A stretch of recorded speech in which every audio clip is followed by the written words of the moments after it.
미국의 의사 선생님들이 먹지 않는 9가지가 있답니다. 어떤 목사님이 저한테 이 내용을 카톡에 보내주셨어요. 그래서 제가 보고 우리 교회 카톡에도 올렸죠. 9가지가 뭐냐? 햄, 소세지 이런 거 안 먹는다. 그리고 콜라, 사이다 이런 탄산음료는 안 먹는다. 미국 학교에서는 탄산음료 판매가 금지가 되어 있습니다. 또 통조림 안 먹고요. 또 아이스크림도 안 먹고, 또 화이트 초콜릿도 안 드시고, 팝콘도 안 드시고, 그리고 밀가루는 글루텐이 있는데 이게 장에서 흡수를 못 한답니다. 그리고 무지방 우유, 그리고 마가린, 뭐 이런 것들을 의사 선생님들은 안 먹는답니다. 저는 고등학교 1학년 때부터 이렇게 자취 생활을 했거든요. 대학 4학년 때까지요. 물론 또 잠시 친척집에도 있었고, 뭐 그런데 뭐 친구 집에도 있었고요. 근데 거의 대부분 자취 생활을 했습니다. 뭐 제가 음식 만들 줄 모르니까 어머니가 보내주신 그런 이제 반찬으로 식사를 주로 했죠. 근데 이제 아이스크림은 우유가 많이 들어가니까 영양분이 많은 거라 그래서 아이스크림 제가 좋아했고요. 근데 지금 보니까 그게 설탕 덩어리라서 안 좋답니다. 그래서 저는 아이스크림 안 먹거든요. 이제 통조림은 제가 특별한 날 단백질을 섭취한다 그래가지고 뭐 고등어 통조림, 뭐 꽁치 통조림 이런 거 이제 김치하고 볶아서 먹으면 맛있잖아요. 이제 단백질 섭취를 해서 제가 그렇게 먹었습니다. 그리고 또 지방을 또 섭취해야 되잖아요. 그래서 이제 김치를 쫑쫑쫑 썰어가지고 마가린을 넣고 거기다 밥을 비비면 어떻게 밥을 비리냐 노릇노릇할 정도로 밥을 비리면 기가 막히게 맛있거든요. 그게 이제 지방을 섭취한다고 그랬어요. 근데 좋은 건 줄 알았는데 알고 보니까 나쁜 거예요. 그래서 저는 지금 이 9가지는 거의 안 먹습니다. 뭐 우리가 뭐 건강 생각하면 그러겠죠. 사람이 잘못 알고 있으면 이런 일이 일어나죠. 바울이 율법을 지켜야 구원받는다고 잘못 알고 있었죠. 그래서 율법을 철두철미하게 지키면 구원받는다 이렇게 생각한 겁니다. 근데 마가다락방 성도들 보니까 율법을 지키는 게 아니고 예수가 그리스도다 이렇게 말하고 다니거든요. 이게 저거 이단이구나. 저 교회 없어져야 돼. 저 사람들은 감옥 가야 돼. 저 사람들은 죽어야 돼. 그래서 핍박을 한 겁니다. 사람이 잘못 알고 있으면요, 자기 자신도 망하고 남도 망하게 하는 거예요. 우리가 참 바른 복음을 알았다는 게 이게 얼마나 큰 축복인가. 저는 또 이런 것들을 또 깨닫게 되었습니다. 자, 우리는 이 땅에 살아가면서 우리 주변에 성공한 사람들이 참 많이 있잖아요. 근데 여러분 보시죠. 성공한 사람들 자세히 사실을 보세요. 그러면 성공이 뭔가 보입니다. 사울 왕은 성공한 사람이죠. 왕이니까요. 그런데 사울 왕이 어떻게 살고 있냐? 악신 들려서 시달리고 있어요. 아니, 성공한 사람인데 왕인데 악신 들려서 괴로움을 당하고 있다고 말이에요.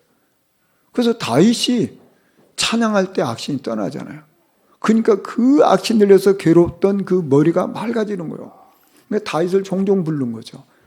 그러니까 사울 왕은 성공한 사람인데 다윗의 도움을 안 받으면 못 사는 사람이에요. 아람 나라의 영웅인 나아만 장군이 있어요.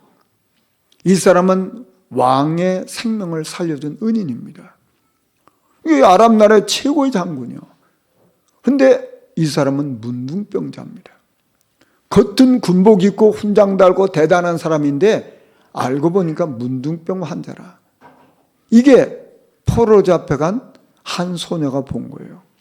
그래서 주인에게 얘기한 거예요. 주인님, 내 나라에 선지자를 만나면 주인님의 병이 나을 수 있습니다. 이게 웬일입니까? 이 나만 장군이 그 소녀의 말을 듣고 가잖아요. 그 엘리사를 만나가지고 병이 낫잖아요. 여러분 보시죠. 성공했는데 실제 그 내면은 무너지고 있는 거예요. 이게 성공자들의 모습이라 그 말이에요. 여러분, 바로 왕은 전 세계 왕이잖아요. 최고 강대국의 왕이잖아요. 그 강대국의 왕이 악몽에 시달리고 있어요. 그래서 요셉을 만나가지고 그 악몽으로부터 해방되었잖아요. 그러니까 요셉의 도움을 안 받으면 살 수가 없는 거예요. 여러분 보시죠. 바벨론의 느부갓네살 왕, 그 당시 최고 왕이잖아요. 느부갓네살 왕이 시달리고 있는 거예요. 다니엘을 만나서 그 문제가 해결됐어요.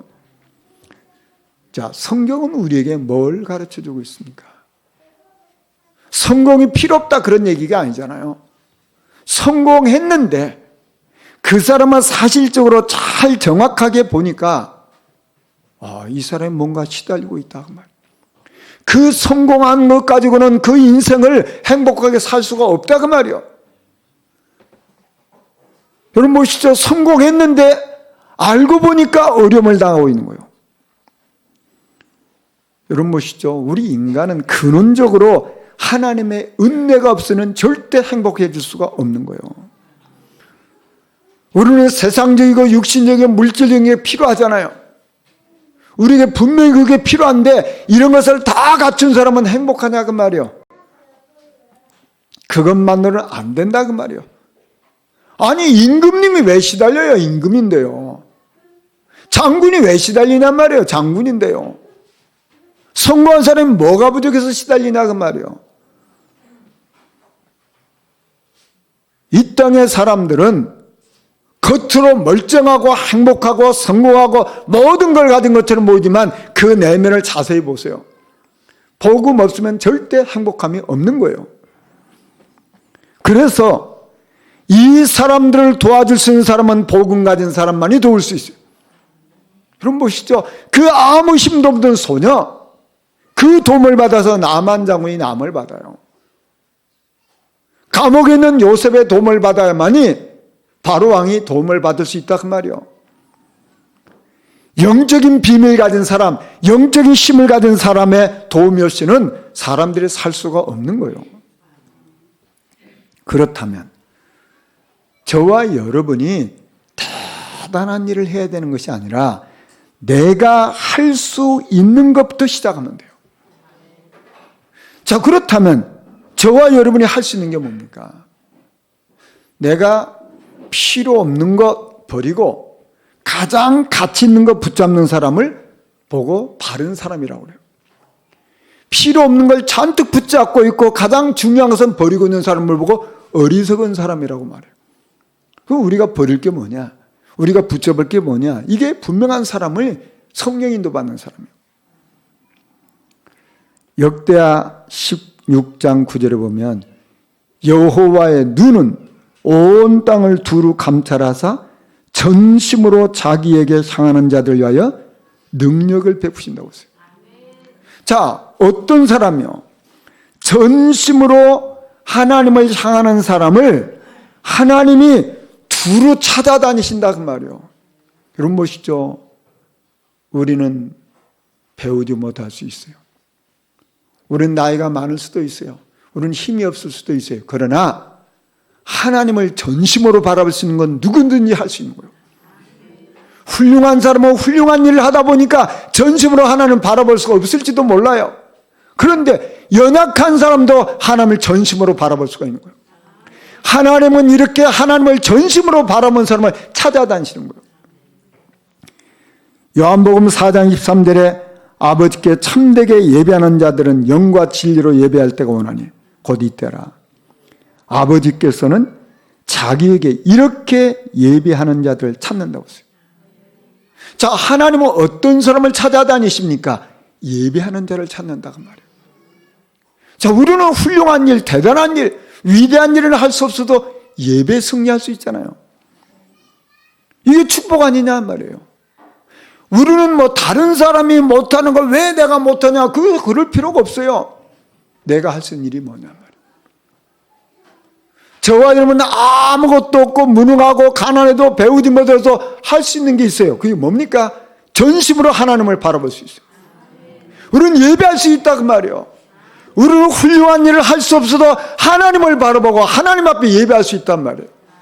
그러면 분명히 하나님 우리에게 힘을 주시고 은혜를 주시는 거 아닙니까?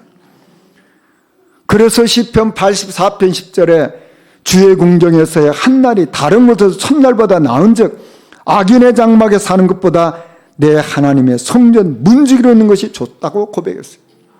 이게 영적 상태예요. 이런 사람은 반드시 승리하게끔 되어 있어요. 하나님은 어떤 사람을 찾으실까요? 내가 지금 할 수 있는 것부터, 내가 지금 하나님을 바라볼 수 있잖아요. 이건 누구도 할 수 있잖아요. 내가 하나님 앞에 예배할 수 있잖아요. 이건 누구도 할 수 있잖아요. 이건 병들어도 할 수 있는 거예요. 내가 나이가 많아서 움직일 수 없어도 할 수 있는 거라 그 말이에요. 이런 은혜가 저와 여러분에게 임해야 될 줄 믿습니다.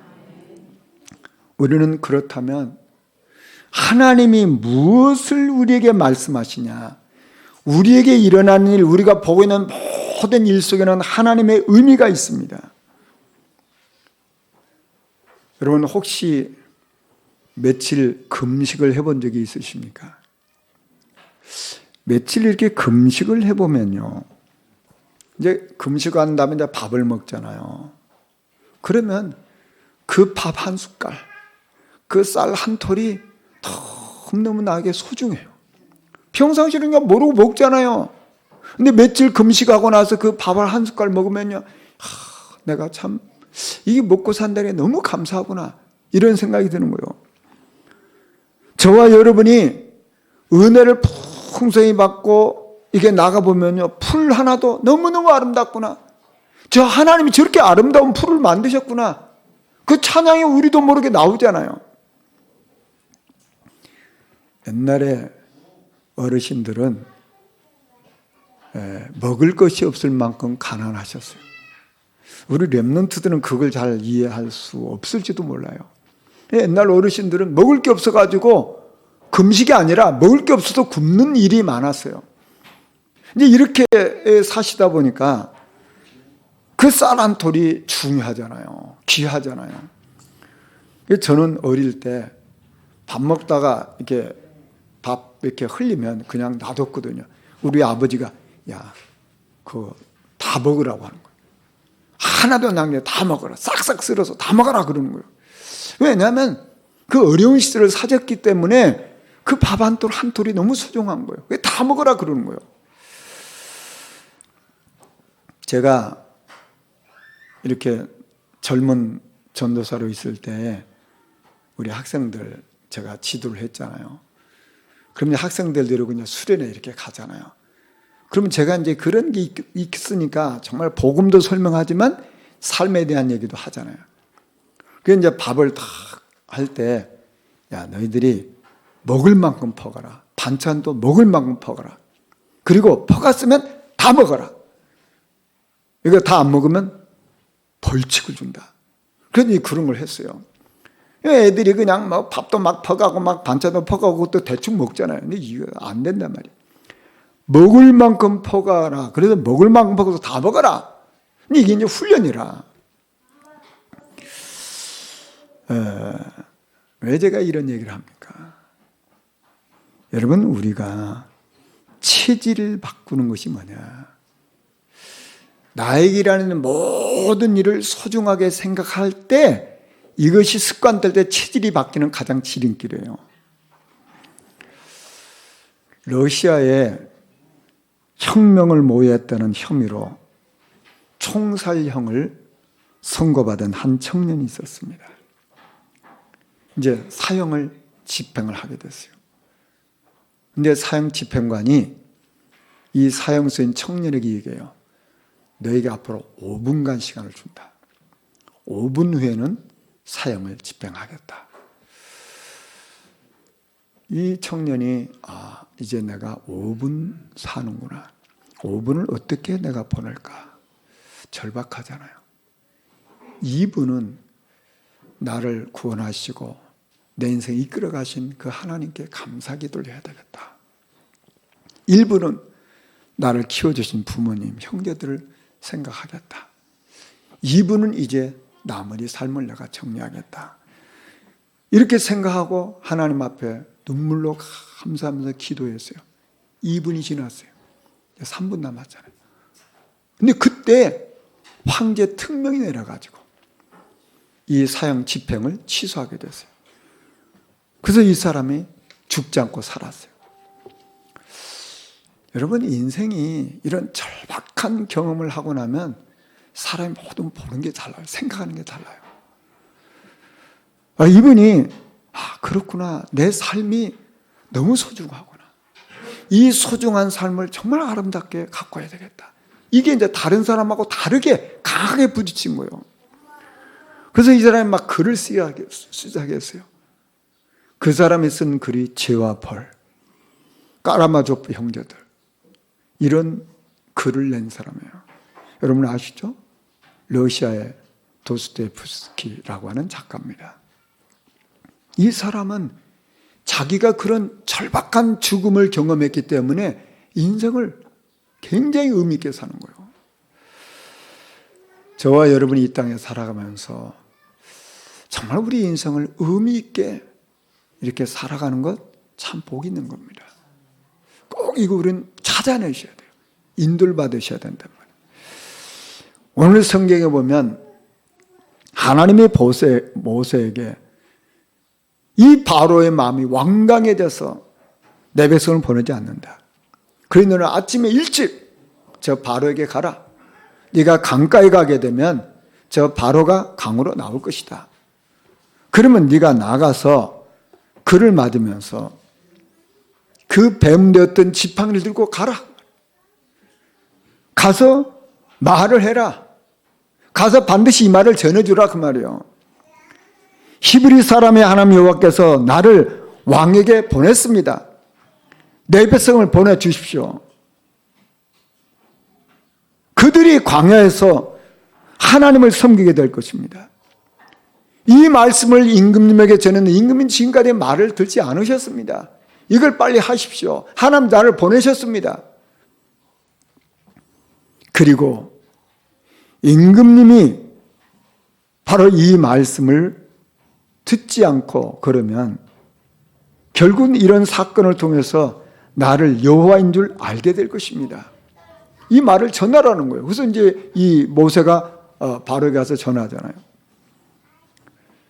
제가 제 손에 있는 이 지팡이로 나일강을 치면 그 나일강이 피로 변할 것입니다. 나일강의 모든 고기를 죽을 것이고 그 물에는 악취가 나서 사람들은 그 물을 마실 수가 없게 될 것입니다. 이렇게 말씀을 전했어요. 바로 왕에게. 그리고 모세는 하나님 명령하신 대로 그 바로와 그 신하들 앞에 지팡이를 들어서 나일강을 치게 되니까 그 물이 다 피로 변했다.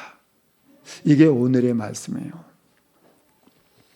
여러분, 재앙이 언제부터 시작됐나요? 하나님의 말씀을 듣지 않는 데서 시작했습니다. 바로가 내가 왕인데 누가 감히 나한테 말을 해? 내가 왕인데 그 하나님 말씀을 안 듣는 거예요. 바로가 하나님을 믿지 않는 거예요. 왜 그랬을까요? 그에게 잘못 각인된 게 있어요. 사단이 잘못된 것을 심어놨다고 말이에요. 정확하게 말하면 사단에게 잡혀있는 거예요. 그러니까 하나님의 말씀이 안 들리는 거예요. 내가 누군데? 내가 왕인데? 내가 말하면 법인데? 내가 누구 말을 들어? 지금까지 내 인생을 살면서 누구 말을 들은지 그거 내가 판단하고 내가 명령하고 내가 있는데 어찌 감히 나한테 말을 전하냔 말이에요. 그래서 성경에 보면 완악하다고 했어요. 말씀을 안 듣는 정도가 아니라 완악하다고 했어요. 자, 재앙이 어디 시작됐습니까? 하나님의 말씀을 안 듣는 데서. 재앙이 어디서 시작됐습니까? 하나님을 안 믿는 데서 시작됐어요. 요한계시록 22장 11절에 보면 불의한 자는 그대로 불의를 하고 더러운 자는 그대로 더럽고 의로운 자는 그대로 의를 행하고 거룩한 자는 그대로 거룩되게 하라 했어요. 여러분 보시죠. 불의한 사람은 계속 불의한 일을 해요. 그런데 의로운 사람은 계속 의로운 쪽으로 가는 거예요. 무슨 말인지 아십니까? 믿음으로 사는 사람은 계속 믿음으로 살고 불신앙으로 사는 사람은 계속 불신앙으로 산다 그 말이에요. 계속해서 성령인도 받는 사람은 성령인도 받는 삶을 살고 내 멋대로 사는 사람은 내 멋대로 산다 그 말이에요. 영혼 살리는데 관심 갖고 계속해서 그쪽으로 인도받는 사람이 있는가 하면 복음을 막는 사람이 있다 그 말이에요. 여러분 보시죠. 모세가 지팡이를 들어서 나일강을 가르치니까 피가 됐어요. 그 나일강이 어떤 곳입니까? 히브리인들에게는 한 맺힌 곳이잖아요. 임금이 명령했잖아요. 모든 히브리 남자애는 태어나면 강물에 던져 죽여라 그랬어요. 법으로. 그럼 보시죠. 그 나일강에서 얼마나 많은 사람들이 죽었을 거 아니에요. 그러면 내 자식을 강물에 던질 수밖에 없는 그런 것을 맞이하고는 그 부모의 피눈물을 보지 않겠어요? 그게 애국 사람들 그거 보면서 뭐라고 생각했겠어요? 저것들은 죽어 마땅해. 법이야, 법. 그 히브리 사람들의 눈물을 저들은 몰라요. 여러분 보시죠. 유대인들이 왜 그렇게 2000년 동안 고생했습니까? 예수는 십자가 못 박혀 죽으라.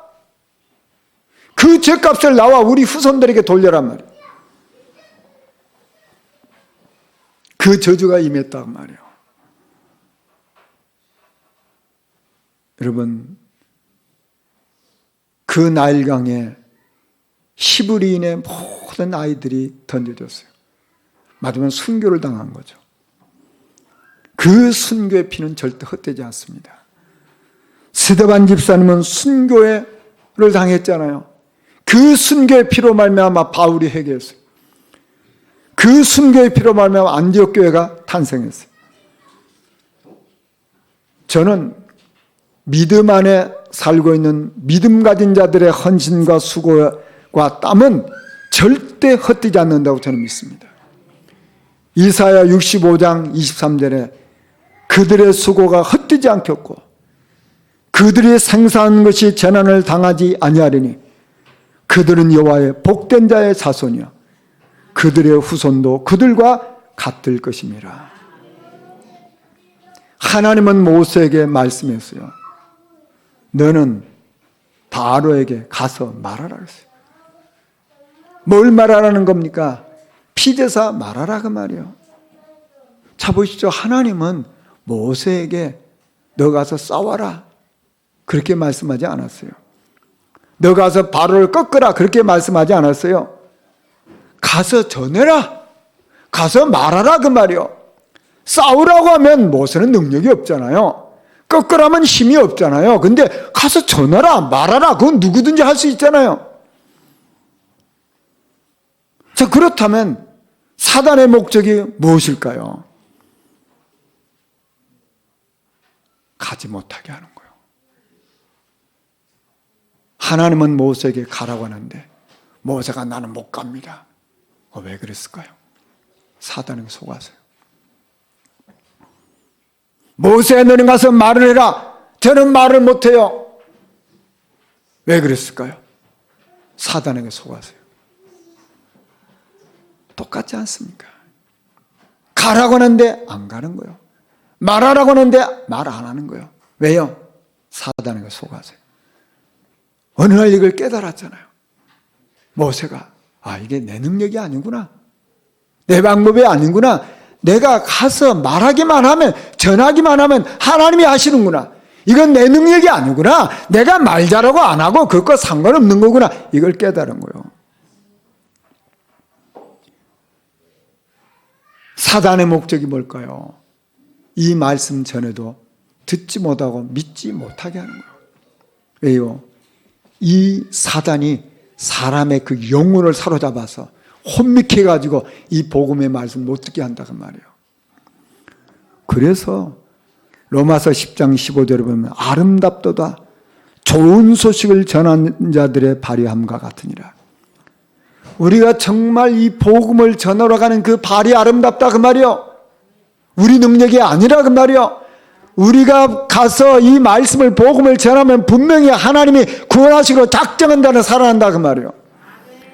그래서 누구든지 제자 이름으로 이 작은 자 중 하나에게 냉수함을 해서 주는 자는 내가 진실로 너희 이루니 그 사람이 결단코 상을 잃지 아니하리라.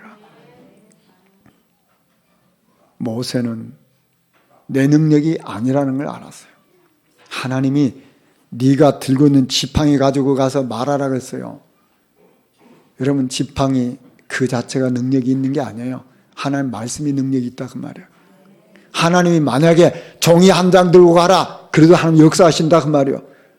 종이냐 지팡이나 상관없는 거예요. 우리 능력과 상관없는 거예요. 하나님의 말씀을 전하면 일은 하나님이 하신다 그 말이에요.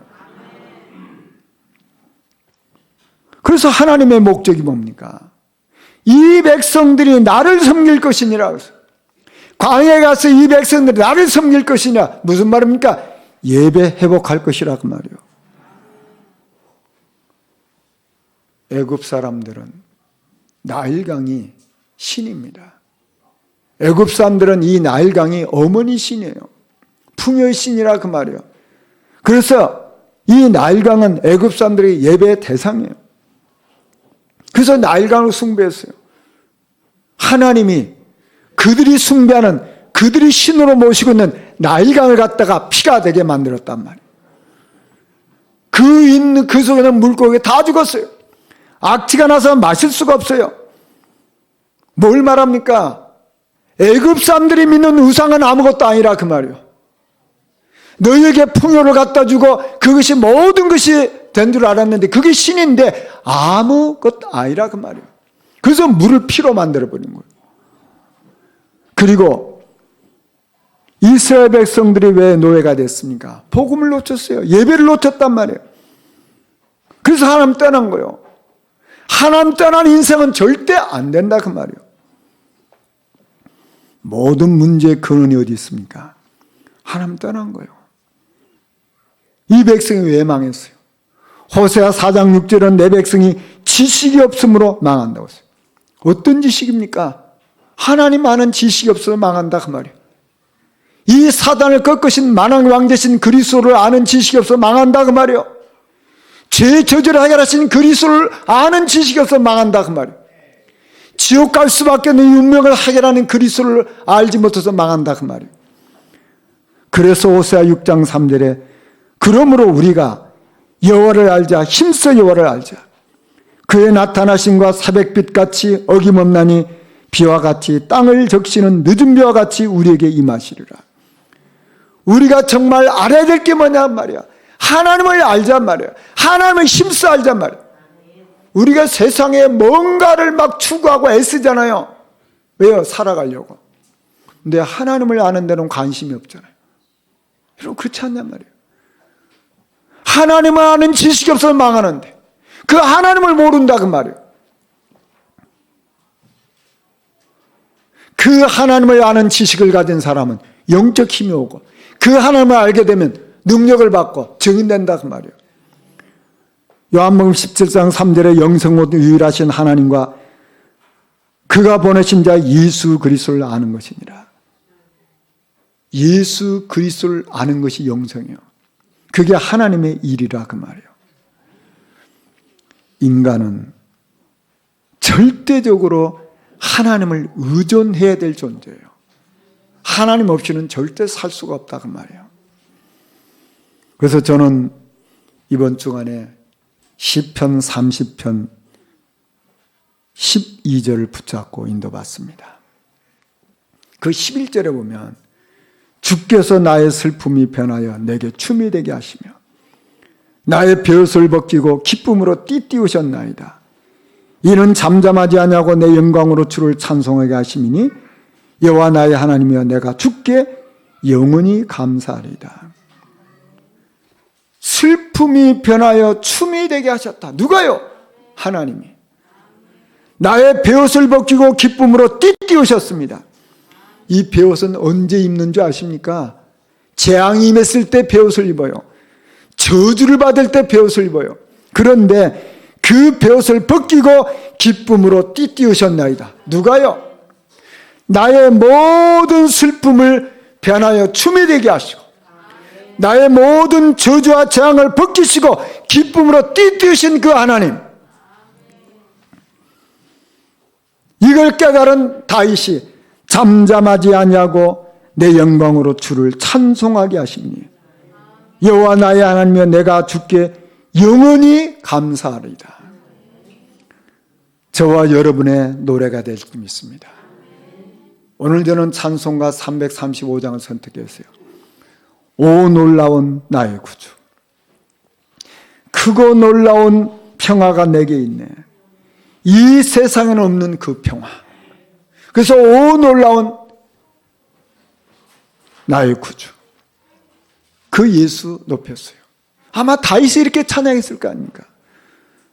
저와 여러분에게 이 찬양이 이번 한 주간 입에 가득하기를 주 이름으로 축원합니다. 정말 저와 여러분의 노래는 어떤 노래입니까? 예수는 그리스도입니다. 저와 여러분은 하나님의 자녀가 맞습니다. 그렇다면 우리에게 일어나는 어떤 크고 작은 모든 일, 그 일 속에 주님은 그리스도가 되십니다. 이 사단을 꺾으신 만왕의 왕 되신 그리스도가 지금 저와 여러분 주인이세요. 이 저주와 재앙을 완전히 벗기시고 기쁨으로 띠띠우신 그 그리스도가 저와 여러분의 구주시라 그 말이요. 모든 저주와 재앙과 지옥 권세를 꺾을 꺾어버리시고 천국 백성에게 되게 하신 그 그리스도, 그분이 저와 여러분의 구주시라 그 말이에요. 그래서 우리는 오늘도 오직 그리스도, 오직 하나님 나라, 오직 성령 충만, 이 속에 우리 후대들을 세우고 237개 나라 살리는 일에 쓰임을 받을 줄 믿습니다. 말씀을 정리하겠습니다. 우리에게 보여주고 생각나고 우리가 아는 모든 곳에 하나님의 의미를 찾는 사람은 하나님의 인도를 받게 됩니다. 하나님은 우리로 하여금 예배 회복하기를 원하십니다.